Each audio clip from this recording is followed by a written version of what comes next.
Hey, welcome to another video from the Outdoor Analyst. Boy, it has been a wild year. A little over halfway through the year, and it is usually about time where I kind of talk about my favorite fixed blades up until this point.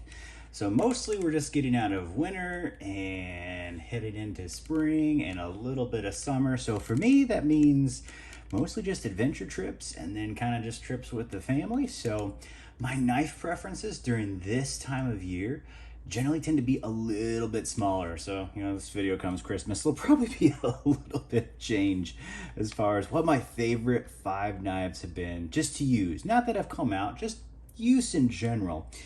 So I'm just gonna start off with it. And this is gonna be kind of a small clearing knife and a great knife for me as far as getting fires going really fast on the property. That's gonna be the Highwayman 3 this year. Number 5, it's kind of my big one for the year. I usually tend towards bigger knives later in the year. It gets a little bit colder in general. I'm usually outside more. The weather in the Midwest is just, it's more fun for that. So this is a beast of a knife. This has been probably the thickest version of the Highwayman 3 that I've found. I've had several. Some were super, super thin. This was thick.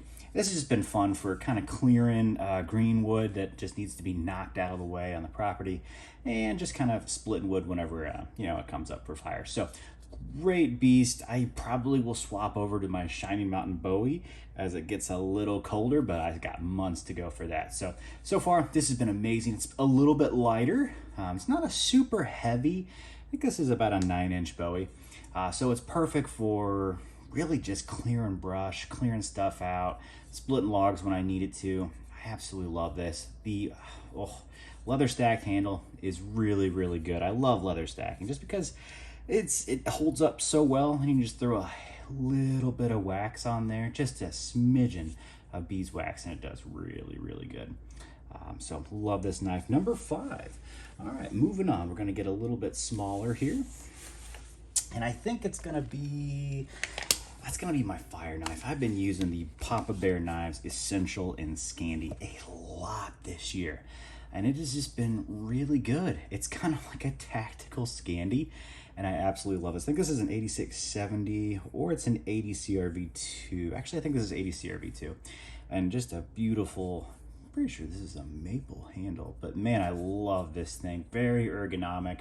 As far as the blade goes, this Scandi is just lovely. It's almost like a Scandi Vex, I think, actually, and it really does well with wood for splitting kindling, making feather sticks just for the backyard or the property. This thing is absolutely immaculate, and I love it. It just zips up wood super, super fast. So Papa Bear Knives Essential in the Scandi grind. Love this knife. Number 4. Number 3 is gonna be just a fun one. Honestly, this is kind of a newer one, but it's been fun this year. And this is gonna be an old Bark River, back when they actually cared. I'll do a review on this. But the older the knife you can find from them, the quality control was much, much better back then. This is the Boon 2, and this has been a great knife this year. As far as just, it's basically it's a remake of an old Marbles knife, but kind of think of a Buck 119, just souped up a little bit thicker in A2 steel, so it is a carbon. This has been a great field knife for me. Just heading out to the property, heading out to the fields. Man, it's been, it's not the farming knife, I'll call it, but it's been really great. And also works really nicely as a 6-inch knife, really for firework. Kind of surprising. It zips through and makes feather sticks super fast. With 6-inch blade, it's pretty easy to get kindling, and it's not heavy. I really like that this is not a super heavy knife. It's not really tall, so there's not a lot of weight to it, and it's, I believe, a rat tang going all the way through there. So it's fairly lightweight. It's been really tough for me. Boon 2, awesome. Should have a real review coming up. But number 3 this year, this has gotten a lot of work for me, and I absolutely love it. If you can find that old one, I highly, highly suggest it. All right, now number 1 and 2, it's so hard. These are the knives that I use the most, and honestly, I drastically use them more. Really, number 2 is more of my everyday adventure knife. So if I'm going out on, like, say, a kayak trip, just like the other weekend, it went with me. Or if I'm gonna do more camping work, number one actually is probably my favorite camp knife. So I'm gonna go with number two is actually this. This is the Papa Bear Knives Essential in MagnaCut. I think this is the third or fourth version, not really sure. But this thing is in MagnaCut and I love it. I don't have to worry about it, don't have to baby it. It is just, it's held an edge really, really well. It's been very tough for me, which is where the steel thrives. It's kind of a little less tough than crew wear, but it has about the same edge retention as like S45VN.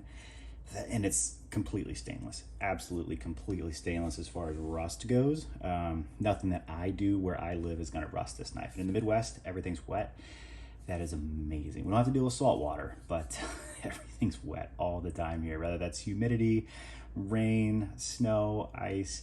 But this thing has just been such a great knife for me.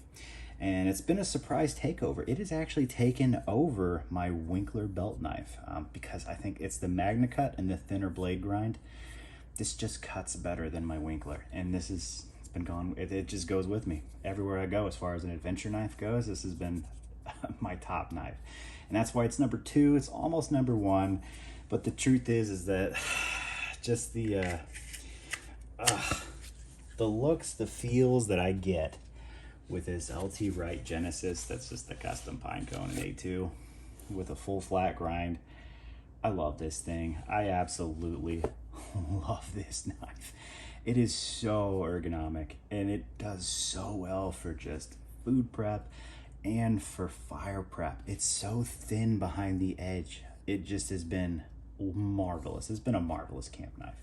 Is it the toughest knife out there? No, because it's really, really thin. It's a very thin flat grind. So it's not a super tough knife, but it is an A2. So, you know, I don't have to ever baby this thing, nor have I. But it has just been just immaculate. I love this thing. It's so cool. So it is number one for the year, LT Wright Genesis. You can get these in MagnaCut now, which is insane. This is an A2. If this was in MagnaCut, I don't know, do I even need another knife ever? Obviously you do, but it'd be so good. Just the scallops are great.